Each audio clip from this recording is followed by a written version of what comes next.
We are back, and I'm recording in my studio basement, if you can't tell. Now, I can obviously talk about so many different topics. Why did I choose today's topic? I've had, strangely enough, like 3 clients dealing with this. Close family slash friends, and I think it's an important topic. It's mental health and depression. And obviously, if you're a fan of the show and you've seen or heard me talk about this before, it's something I've had to deal with. And I do think it ties into fitness really, really well. Depression, mental health, and just the power of fitness. So, what is the purpose of today's episode? To inspire, to educate, to provide hope, to provide support, and to even just share a little bit of my own story, and maybe that helps you kind of get through what you're going through. I think there's a bit of an epidemic with depression right now.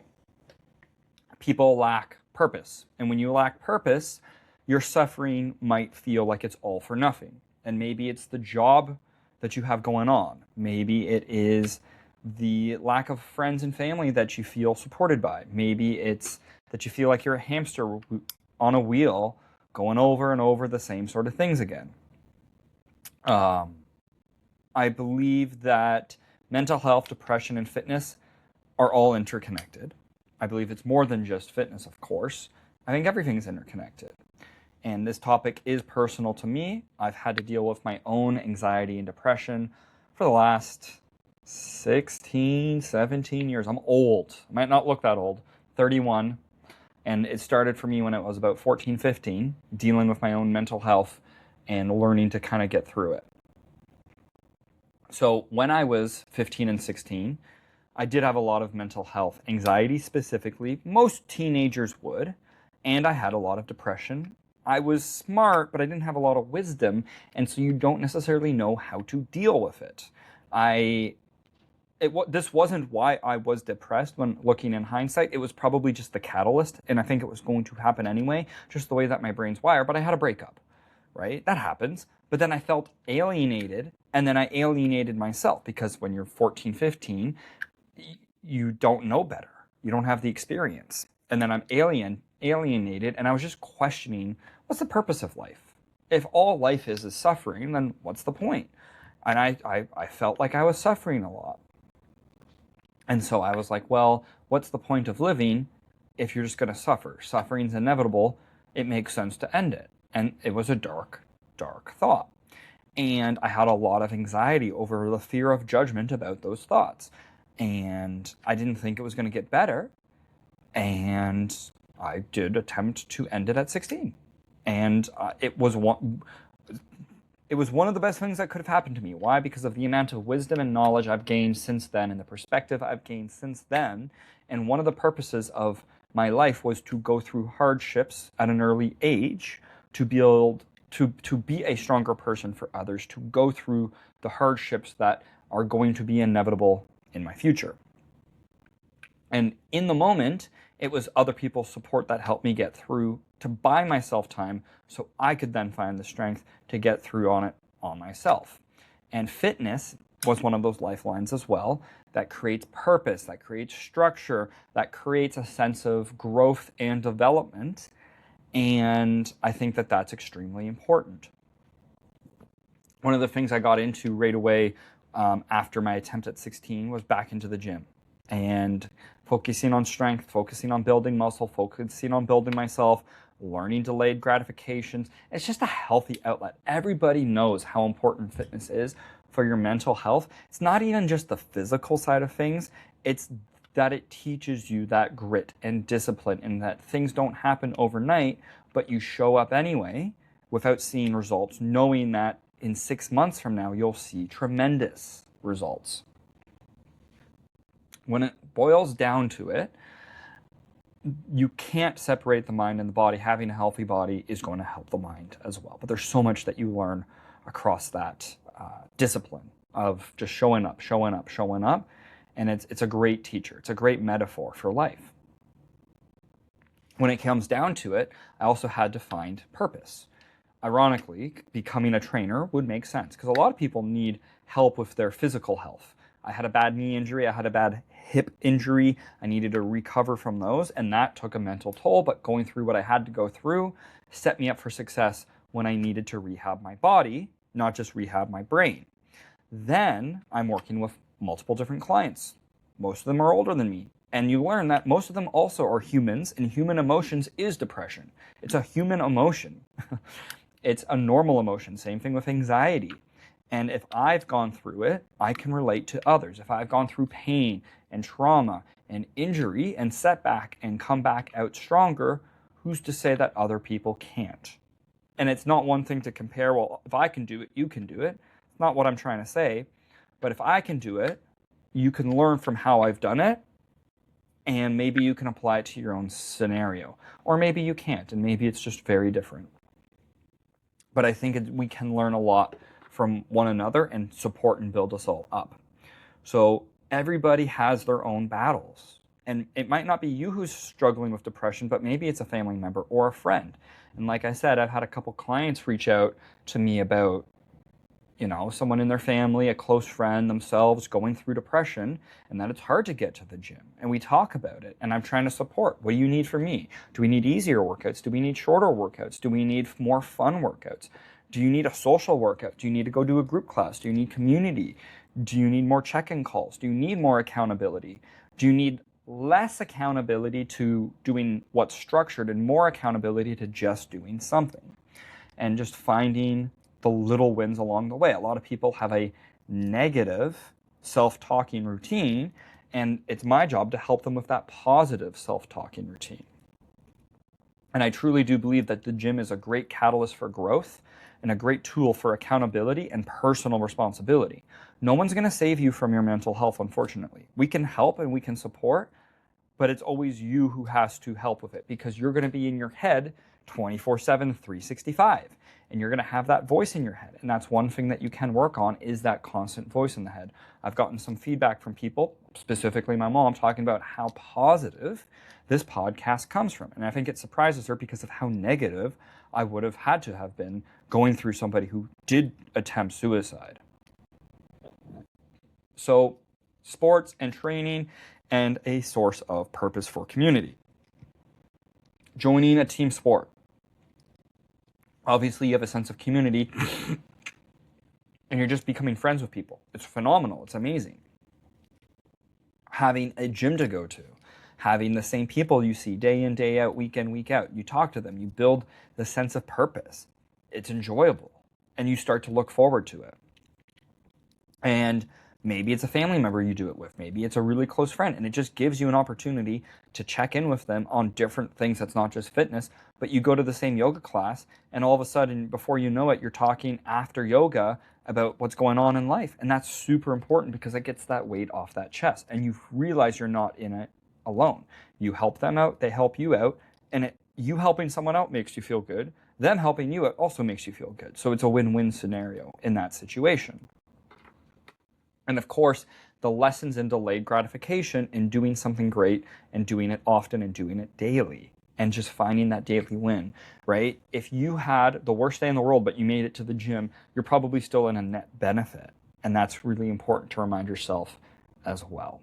So here's some mindsets and mantras I used to help me. And maybe this helps shift your paradigm. This too shall pass. So whether you're in a positive or in a negative mind space, it's good to remember that this too shall pass. If you're in a great headspace, okay, I'm going to enjoy every minute of this because I know it's not always going to be sunshine and rainbows. Okay, it's kind of shit right now. It's rainy and cloudy and it sucks. This too shall pass. I will get through this. And it reminds you on both spectrums how important it is to enjoy the little things in life, but also how little bad things in life, you're going to get through it. It's not the end of the world. Everything works out in the end. If it hasn't worked out, it's not the end. And that's another great mantra. So everything is going to work out in the end. And guess what? If it hasn't worked out right now, that's no problem because it's not the end then. And I think that's a great way for people to remind themselves that when you're going through tough times, you're not at the end of that process and it will work out in the end. And having hope that it works out helps. Having no hope that it will work out doesn't help. So you may as well have hope anyway. It's a way better way to learn.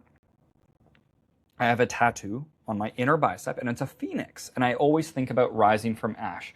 So it's inevitable that shit hits the fan. Knee injury, hip injury, anxiety, depression, other types of injuries, losing a client, losing out on a big contract at work, losing out on money, right?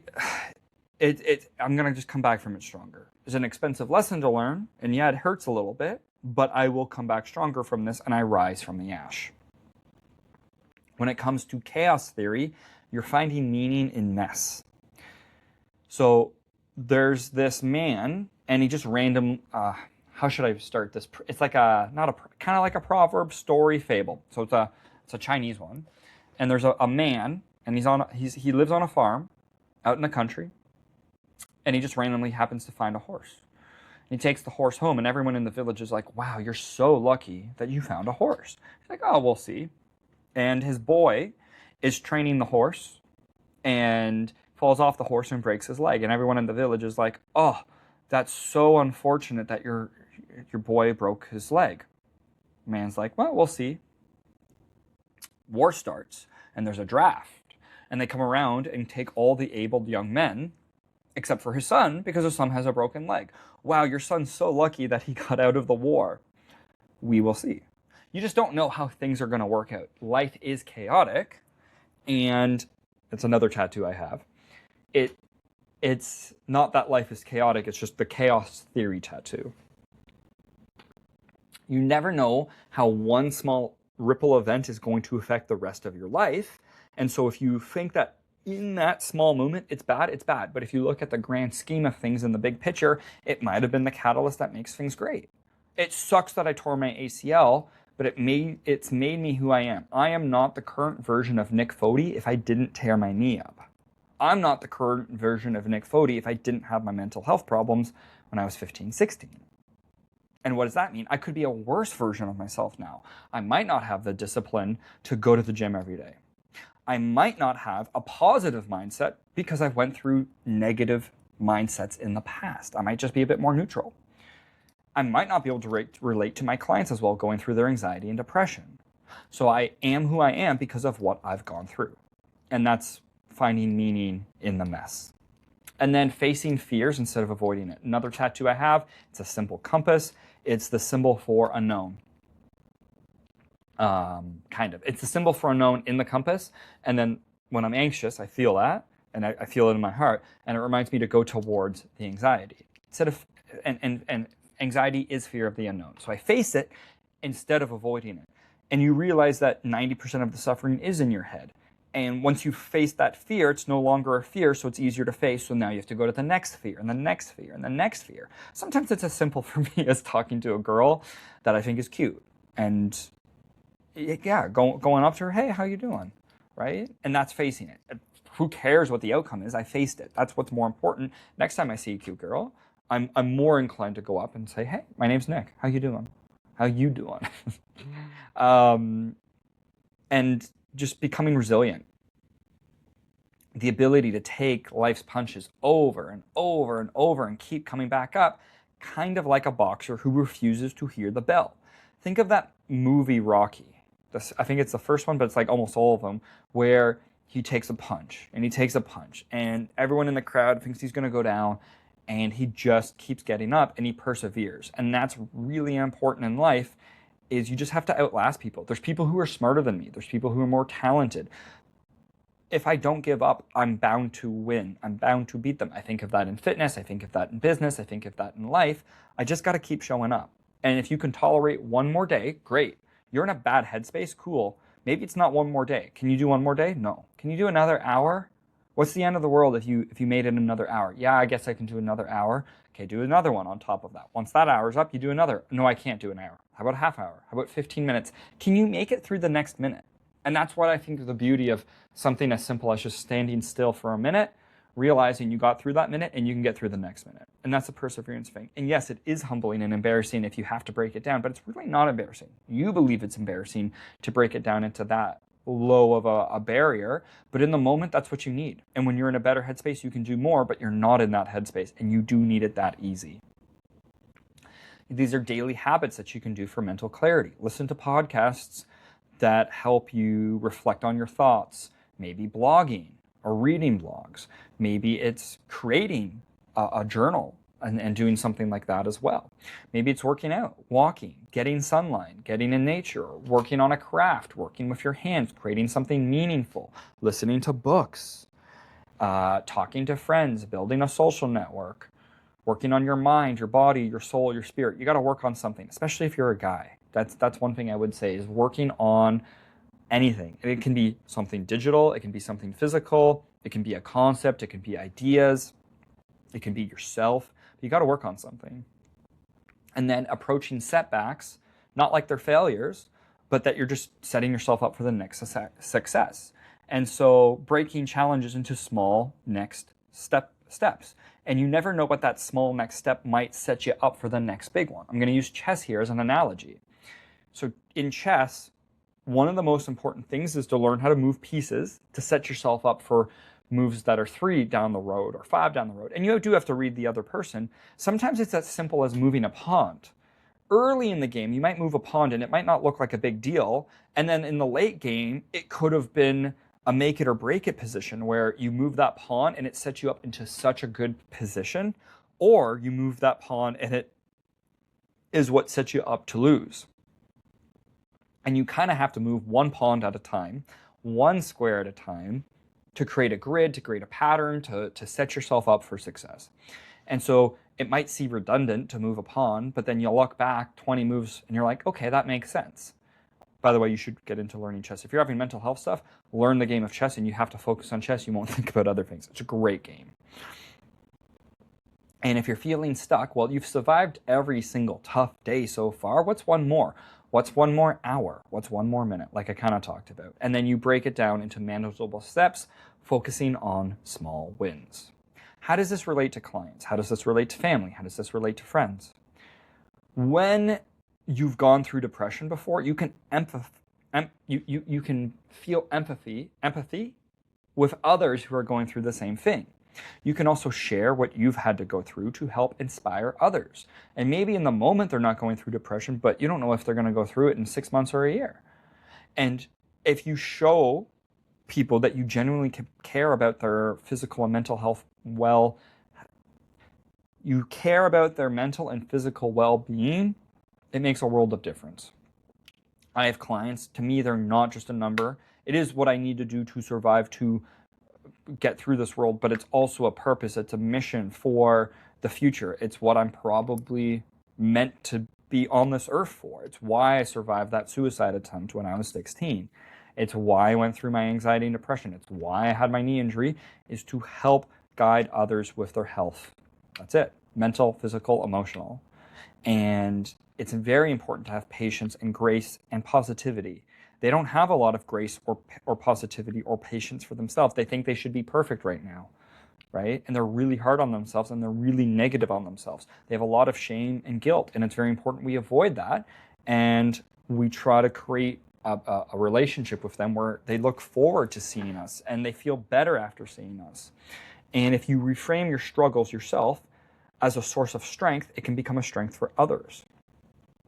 Again, my wordage is the suicide attempt is one of the best things that happened to me. Why? Because it made me who I am today.